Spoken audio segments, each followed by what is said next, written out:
Dear Mr. Spooky Dooky, I hope this email finds you in good spirits. I've had an experience that I simply must share with you, as I believe it may be of great interest to you and your readers. It's about dreams, Mr. Spooky Dooky. Dreams that are more than just figments of the imagination. They're portals to other dimensions.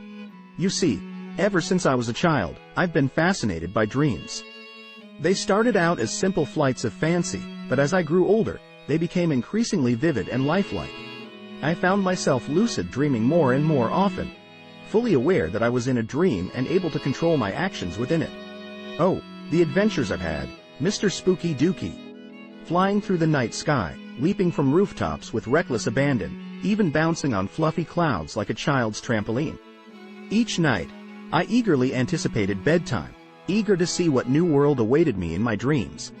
But last night, Mr. Spooky Dooky, something extraordinary happened.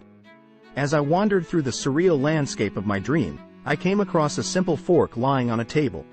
Now, normally, such mundane objects wouldn't catch my attention in a dream, but this time was different. This time, I knew I was onto something. With a sense of determination, I reached out and grasped the fork, holding onto it with all my might. I knew that I was on the verge of waking up, but I was determined to see if I could bring this object back with me to the waking world.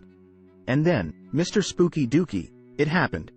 As my eyes fluttered open in the dim light of dawn, there it was, the fork still clutched tightly in my hand. I couldn't believe it. I had brought an object from my dream into reality.